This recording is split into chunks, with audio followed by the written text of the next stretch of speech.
Saludos, señores, buenas tardes, muy buenas tardes tengan todos. Bienvenidos a 360 grados, su programa de la televisión vespertina nacional. Gran placer y gran honor compartir la jornada con todos ustedes, los televidentes, y con mi compañero, el estelar, Humberto Salazar. Don Freddy, ¿usted cómo se me siente Bien, hoy? doctor, caramba, me hacía falta usted. Sí, de verdad. Tengo varias interrogantes que yo con usted le encuentro camino. Mire, déjeme aprovechar para, a nombre suyo, a nombre mío y los miembros del programa aquí, felicitar a los colombianos que viven en el país. Hoy es Sí. la fecha patria de Colombia, el grito de libertad de Colombia. Sí, hoy es el día de su independencia. Sí, señor. Colombia, doctor, está en una encrucijada grande. Ayer el Supremo Judicial aprobó un plebiscito para que el pueblo sea el que diga si quiere o no el acuerdo de paz. Sí, y esa fue incluso una iniciativa del presidente Santos, que cuando firmó lo que fue el inicio del acuerdo de paz, porque los acuerdos de paz definitivos deben ser firmados en territorio colombiano y se habla de que serían firmados en Cartagena de Indias en algún momento antes de que termine el año 2016, pero están supeditados a ese plebiscito. Si el pueblo colombiano decide dejar pasar estos acuerdos, que incluso han sido rotos ya en varias ocasiones. Eso nunca estaba entero. Nunca ha estado entero. Entonces, habrá un plebiscito sobre este tema y están a las puertas de que podría ser la finalización de la guerrilla más antigua de toda América Latina. Ojalá que así sea, porque ese pueblo, mire, ha sangrado mucho ese pueblo. Usted dice que es una iniciativa del presidente Santos y pienso que no es así. Quien primero planteó eso en el Congreso fue el expresidente Uribe, que no podía ser una decisión del presidente Santos, porque él estaba acomodando el diálogo a favor de la guerrilla y lo acusó de tenerle miedo a la FARC. Entonces, esa idea, Uribe la fue promoviendo en sectores donde él iba a dar conferencias, hasta que el presidente Santos la asumió, dijo, no, pero yo estoy de acuerdo, vamos a hacer el plebiscito. Mire, Uribe es un hombre muy especial. Sí, señor. Uribe incluso, hay una aplicación que se llama Periscope, que está vinculando la cuenta de Twitter con una aplicación donde usted puede hablar, donde usted presenta videos cortos, y Uribe tiene una y todos los días graba uno. Un hombre muy especial e insistente. Yo he tenido la oportunidad de compartir en más de una ocasión con el presidente Uribe, porque él es fanático con el pueblo dominicano. Y nuestras Fuerzas Armadas, vía el Grupo Peralta, lo han invitado en 3 ocasiones aquí a dar conferencias al Estado Mayor de nuestras Fuerzas Armadas, una a los estudiantes de altos estudios del Estado Mayor y también una en Funglode. Y en las 3 he estado con él, pero además él ha participado en 2 oportunidades en el programa Hoy Mismo.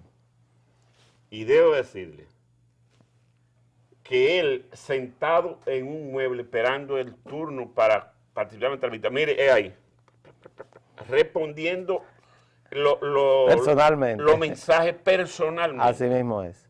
Es una persona muy especial, el presidente. Y cuando está en la entrevista, tiene un asistente que se encarga de irlo como almacenando para que él lo vea todo junto. Y lo vaya respondiendo. Sí, o sea, un hombre hiperactivo con una actitud de trabajo increíblemente rápida.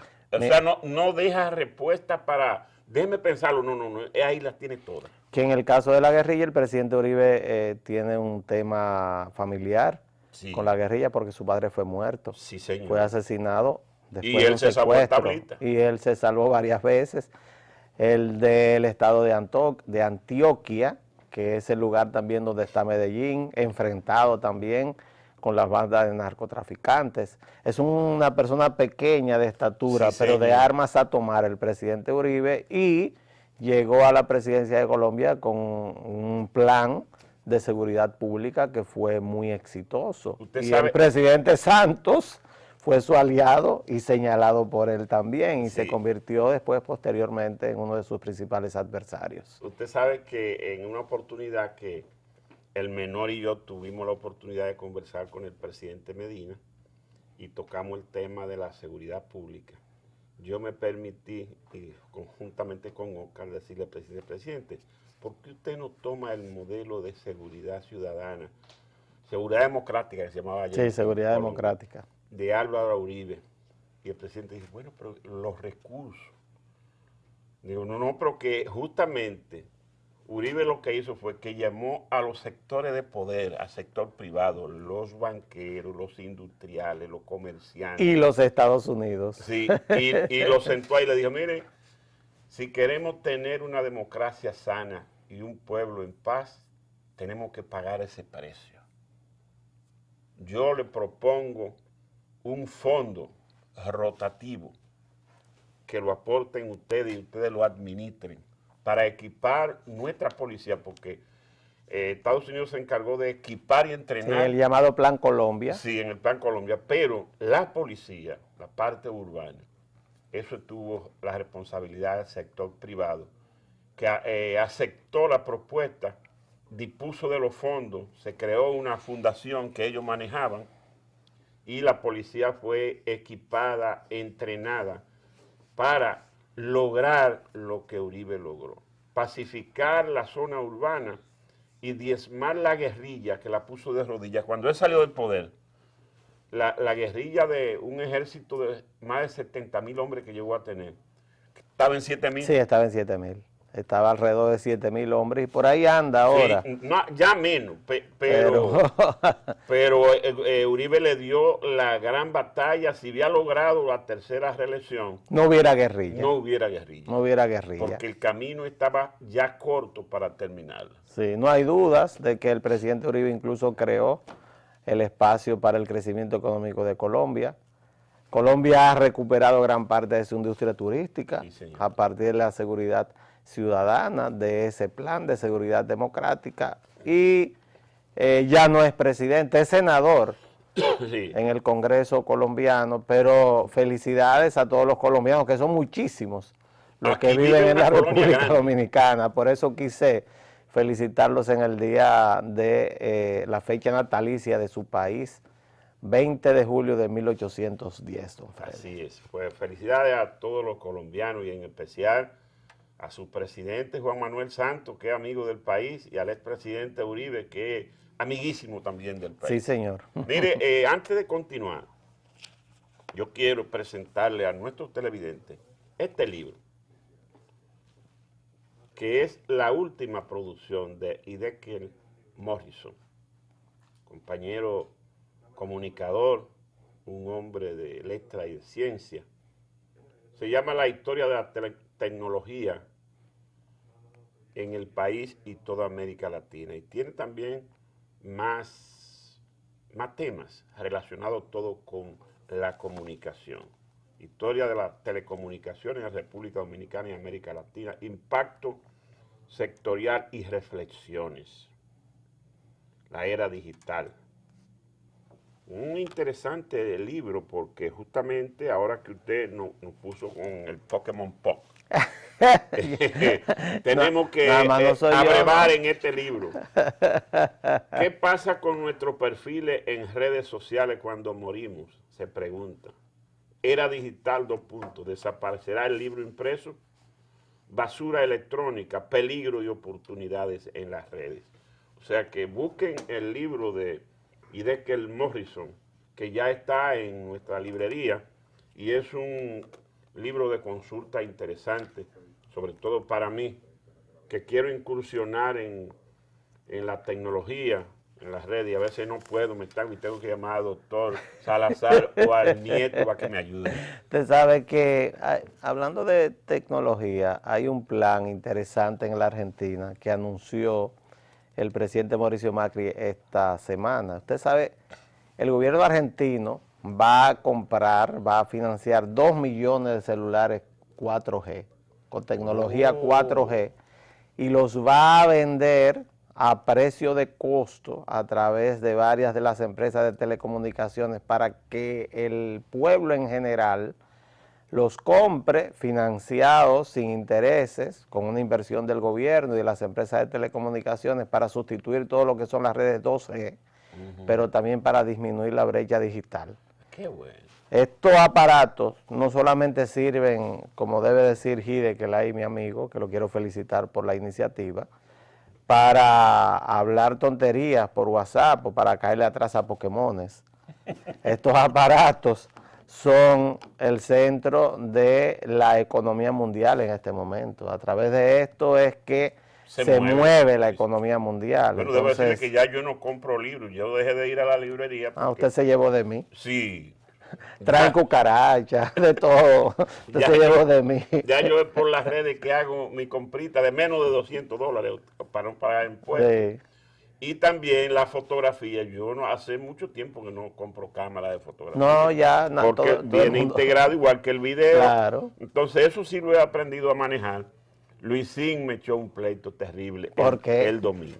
Oiga, ¿qué le hizo Luisín está en un aprieto en el aeropuerto y me dice, tú tienes el teléfono, no voy a decir la persona, pero una persona importante de lo que resuelve. Exacto. Digo, yo no lo tengo.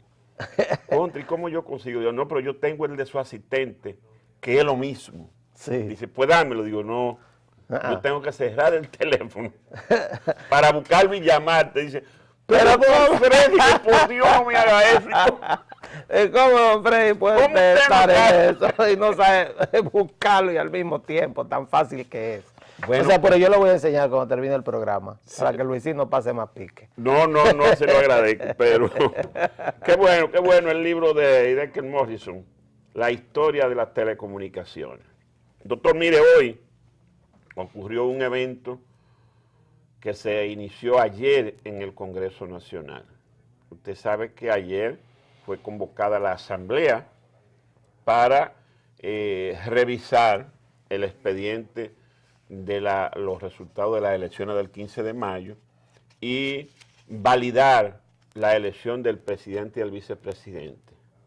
Y aunque hubo regateo por parte del PRM, que sigue resabiando su derrota y sigue con el pataleo inútil, bueno, pues la Asamblea validó los resultados de las elecciones y una vez lo validó frente al Congreso Nacional, se hizo la tradicional salva de los 21 cañonazos, que ya el primer poder del Estado validaba la elección del presidente para un nuevo periodo constitucional. Entonces eso sucedió ayer en el Congreso. Y hoy una comisión de legisladores integrada por legisladores de la Cámara Alta y de la Cámara Baja, encabezada por el vicepresidente de la Asamblea, Abel Martínez, y la vicepresidenta de la Cámara de Diputados, Yomaira Medina, y otro grupo de 12 legisladores, fueron al Palacio Nacional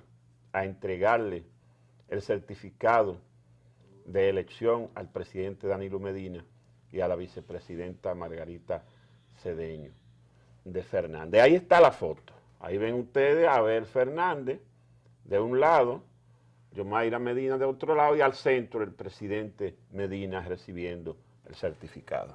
Oh, no hay duda de que con esto se cumple ya un procedimiento. En el día de ayer hubo un intento de deslucir este acto, porque el Congreso Nacional, la Asamblea Nacional, lo que tiene que hacer es revisar las actas.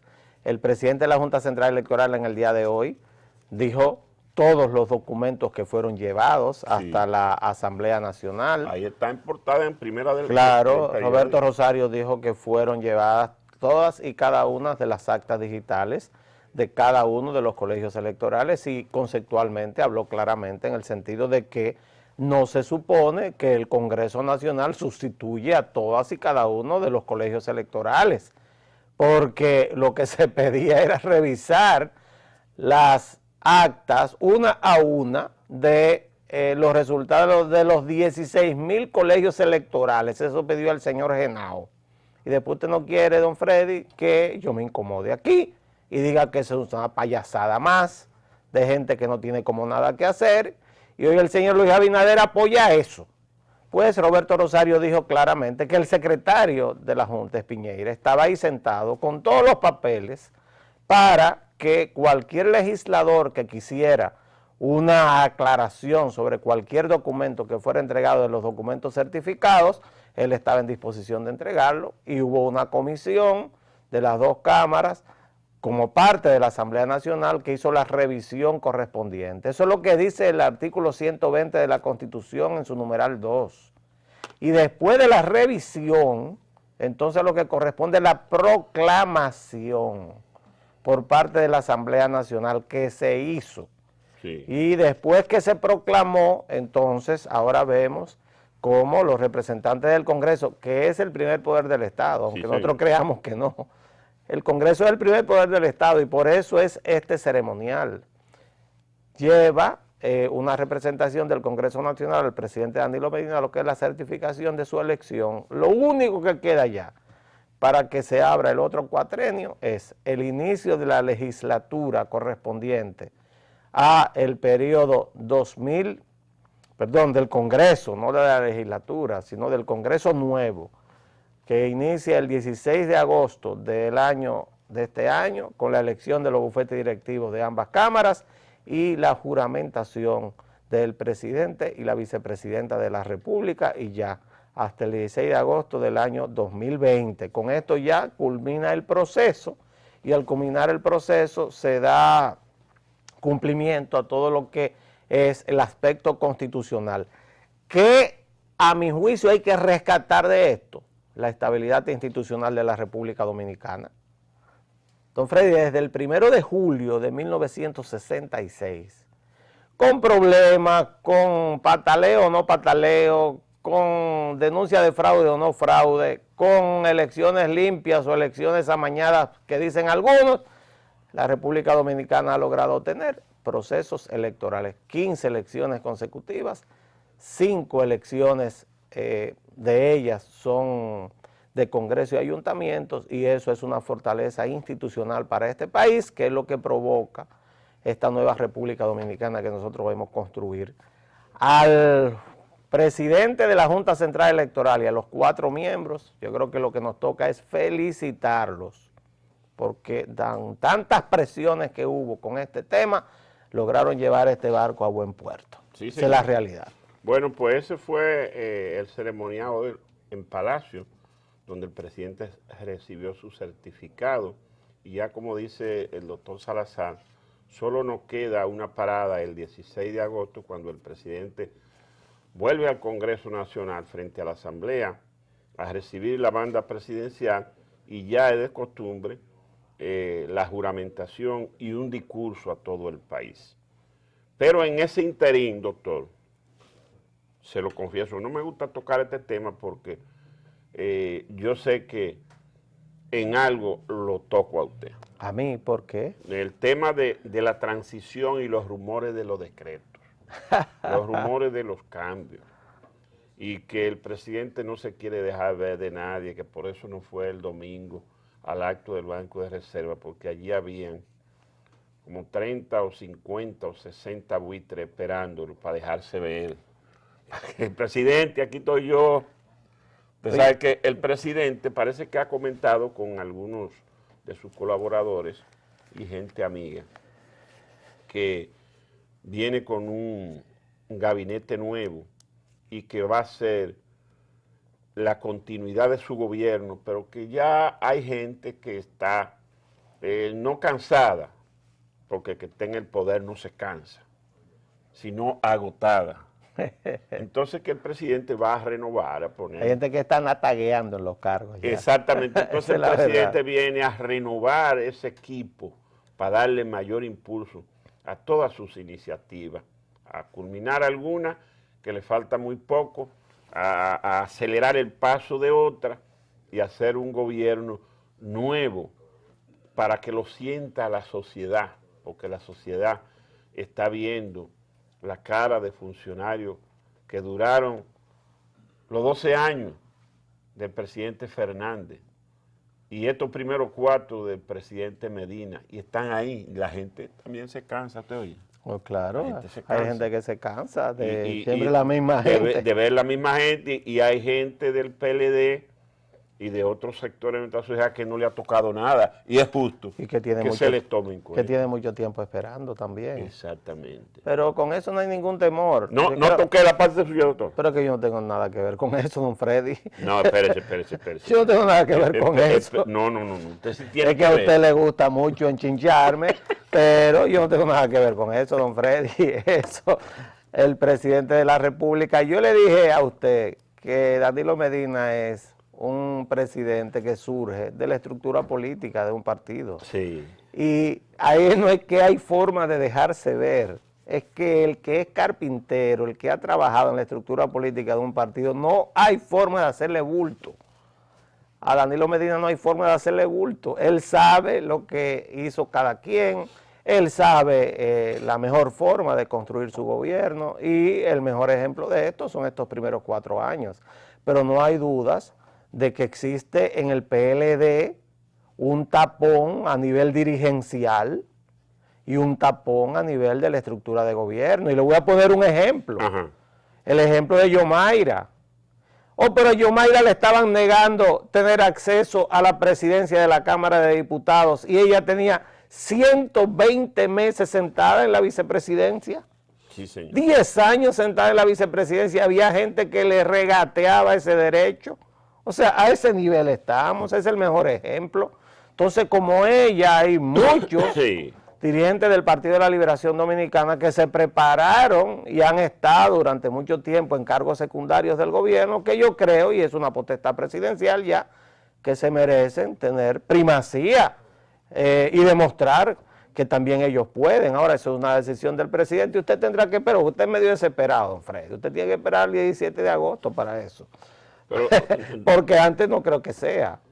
Los decretos que usted vio que salieron, yo los analicé uno a uno, y eran todos como emergencias.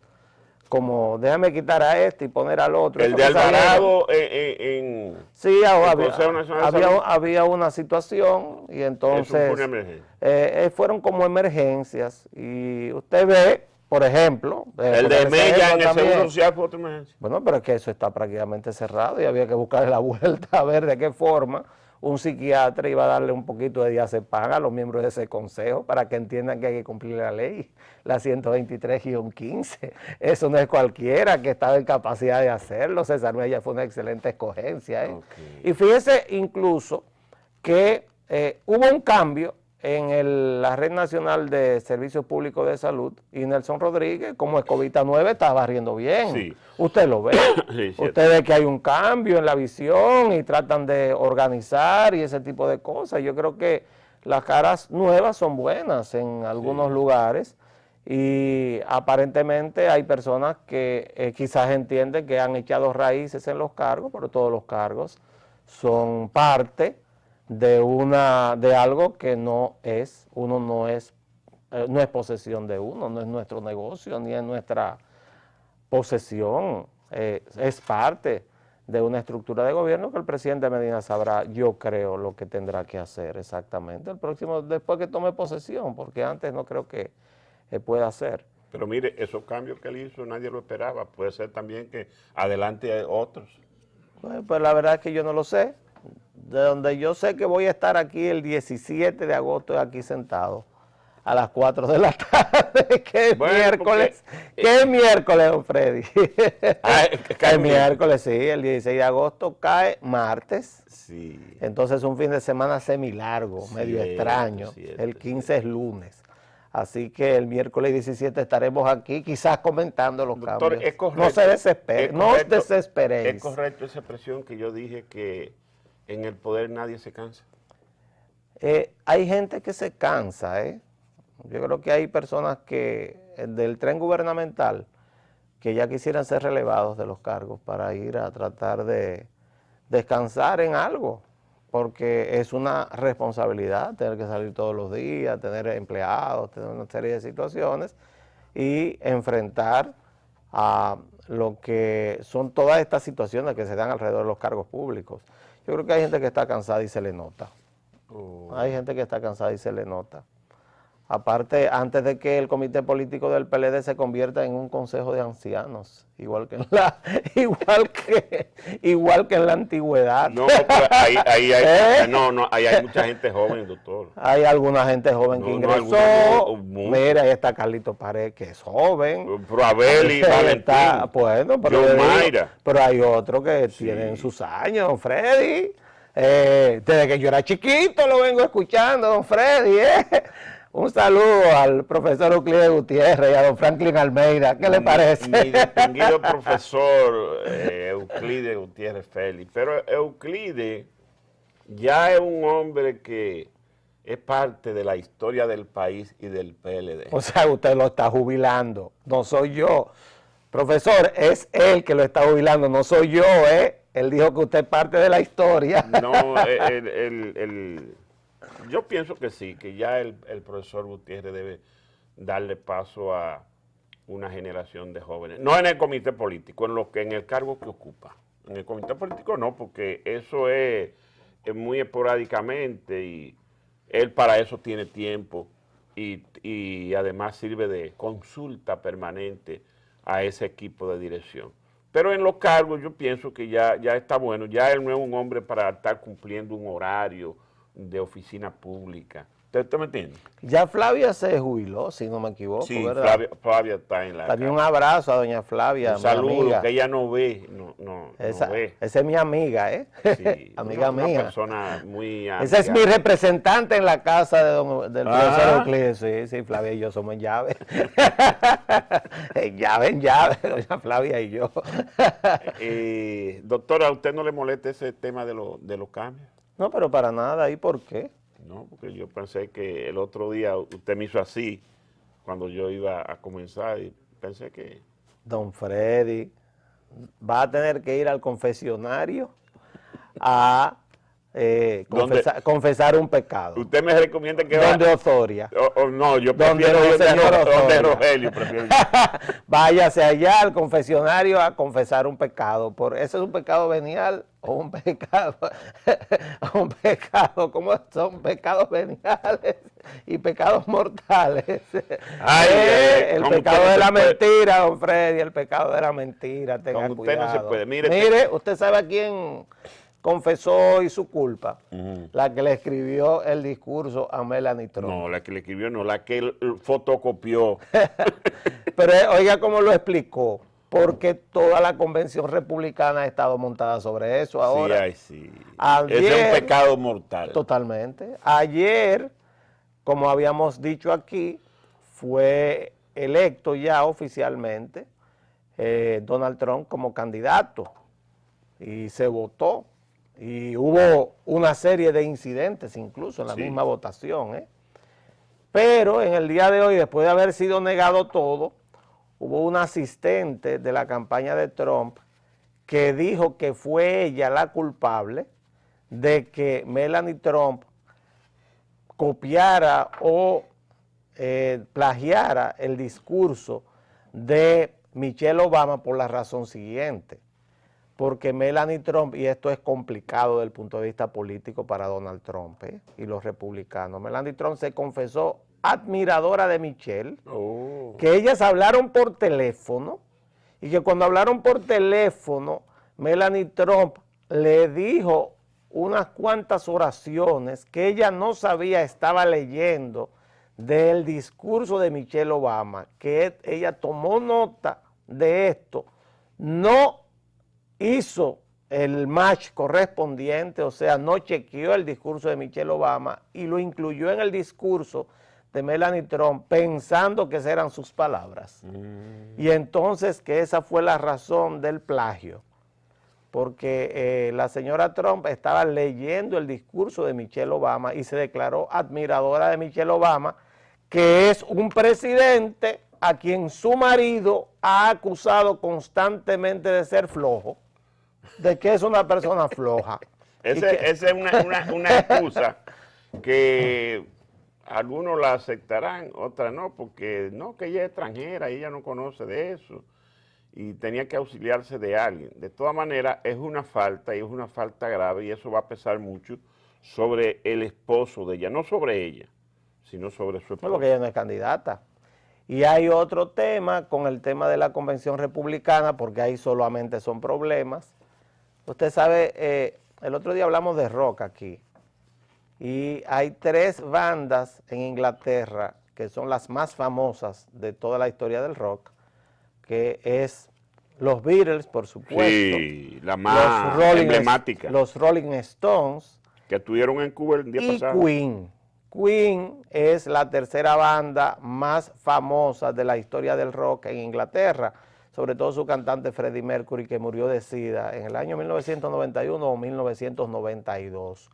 Pues Donald Trump usó un tema de Queen que se titula We Are the Champions, nosotros somos los campeones, uno de los temas más famosos de Queen, para su entrada el pasado lunes a la convención republicana. Pues hoy el grupo Queen, que quedan 2 de sus integrantes y todavía da conciertos, protestó públicamente y lo podrían llevar a la justicia por usar ese tema sin permiso. Una indemnización. Sin permiso. Sí, señor, sí, señor. O sea, lo usó sin permiso y desautorizaron el uso de su música para promover a Donald Trump. ¿Qué le parece? Trump y su equipo lo que están es improvisando. Totalmente. Doctor, mire, tenemos que hacer la pausa y nos pasó el tiempo hablando. Y eso nos pasa a cada rato, tenemos que disciplinarnos. Vamos a ver los comerciales de regreso. Venimos con un tema importante que comenzamos a hablar ayer. Yo le decía, doctor, se está complicando el mundo, cuánta violencia, ¿qué está pasando? Eso viene arropando de Medio Oriente, África, ya se ha entronizado en Europa y amenaza llegar para acá. Vamos a seguir con ese tema después de la pausa.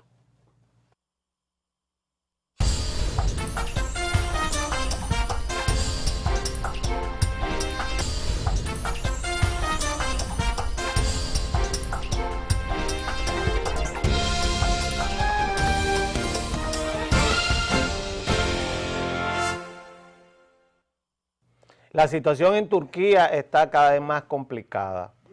Yo quisiera que el señor director nos pusiera un mapa de dónde se encuentra ubicada Turquía para que se entienda lo que está ocurriendo en esta región del mundo y por qué esta explosión de violencia que está arropando gran parte de Europa. Eso es Turquía. Si vemos en la frontera hacia el hacia el sur de Turquía, veremos que hay 2 países, que son Irak y Siria. Sí. O sea, Turquía hace frontera con Irak y Siria, y si vemos hacia el sur, hacia la parte más hacia el sureste, veremos entonces el punto donde Estambul hace frontera con Europa. Es decir, Turquía es el tapón entre la región más conflictiva del mundo, guerra civil en Irak, guerra civil en en Siria, está el ISIS en el centro de todo esto. No, el ISIS está en los 2 sitios, en Siria en los 2 lugares, sí. Y fíjense más hacia el este. Hacia abajo. Exacto, el verde es Irak, el color naranja claro es Siria, pero el color naranja oscuro es Irán. Es decir, que hay una situación, y esto está montado sobre todo un barril explosivo de islamismo, guerrillas, situaciones difíciles entre áreas tribales y más hacia el sur, entonces veremos que está Egipto, Libia, es una región complicada. Colinda con los 2 puntos neurálgicos del mundo que son Medio Oriente y África. Exactamente, y el norte de África. Entonces que usted tiene ahí a Turquía, que en el día de hoy se habla de más de 50.000 ya, presos políticos. Con posibilidad de fusilarlo. Sí, señor. Tayyip Erdogan se ha convertido en todo un sultán. Hay que decir que toda esta región era parte del Imperio Otomano, era parte de Turquía, hasta el año 1918-19, cuando Turquía, como parte de las potencias que pierden la Primera Guerra Mundial, es desmembrada por el Reino Unido, o sea, Inglaterra y Francia, son los que desmembran todo este imperio y le ponen nombre a todos estos países. A esos pedazos de tierra. Eso es un invento europeo. Entonces ahora, un siglo después, doctor, todo esto resurge. ¿Qué presidente fue que escribió sobre ese reparto? Winston Churchill, un libro famosísimo que se titula La crisis de 1911 a 1918, que describe toda esta crisis, donde lo que hubo fue principalmente la sustitución de aquellos grandes imperios europeos así se llama por el democracias, así mismo se llama el libro. La crisis 1911-1918. De 1918, Winston Churchill era parte del almirantazgo en esa época, un joven oficial y político que fue parte incluso de las grandes derrotas que sufrió el Imperio Británico, como aquella derrota de Gallipoli, que es parte de las derrotas famosas del Imperio Británico. Pues esta es la situación por la cual hay tanta aprehensión en el mundo occidental sobre lo que está pasando en Turquía, que es un país también, don Freddy, que si usted nota la parte más hacia el este, esa que hace frontera con Irak y Siria, sí, también quiere independizarse de Turquía. Ahí es que están los kurdos, que sí, tienen una parte dentro de Irak y Siria y otra parte dentro de lo que es Turquía. En Turquía en este momento hay una situación sumamente complicada. Pareciera que se está conformando una dictadura con el puño de hierro de Erdogan, que el golpe de Estado fue el espacio, el escenario en el cual esta persona, con claros tintes autoritarios, está aprovechando para perseguir a todos sus enemigos políticos. Hoy, en el día de hoy, también hay una información complicada de que hay 2 buques de guerra turcos que salieron de aguas turcas y están frente a las costas de Grecia, que es miembro de la Unión Europea, y que aviones turcos salieron a buscar los barcos que escaparon en medio del golpe de Estado. Y hay otra situación también que llama la atención, y es la presencia, aunque se dice que es secreto, esto es un secreto, pero todo el mundo lo sabe, como todo en la vida, hay 50 cabezas nucleares en una base aérea de Estados Unidos en territorio de Turquía. Esa es la situación que existe ahí. Quisimos hacer el paralelismo por lo siguiente, entre lo que ocurría a principios del siglo XX, que culminó con la Primera Guerra Mundial de 1914 a 1918, que desmembró toda Europa en cuanto a aquellas monarquías absolutas, sobre todo el Imperio Austrohúngaro, que fue quien perdió la guerra, y también le costó a la dinastía de los Romanov el poder absoluto en Rusia, y de aquí surge la Unión Soviética en 1917, porque ayer hablamos con don Freddy que el mundo parecía que se estaba reacomodando a una nueva situación. No, yo decía que lo veía con preocupación por la tanta violencia y desafío a las autoridades en toda parte. Y más justamente yo decía que en los últimos días, después que ocurrió el atentado en el aeropuerto Atatürk, en Estambul, en Turquía, por cierto. Sí, en Turquía. Y vino lo de Niza y anteayer lo de el tren en Alemania. Entonces me da como temor que esa violencia de Siria, Irak y Libia y la hambruna de África se esté desplazando hacia Europa y que esa violencia arrope el viejo continente. Sí, y hoy, por ejemplo, hubo una reunión entre las 2 mujeres más poderosas del mundo, mientras tanto.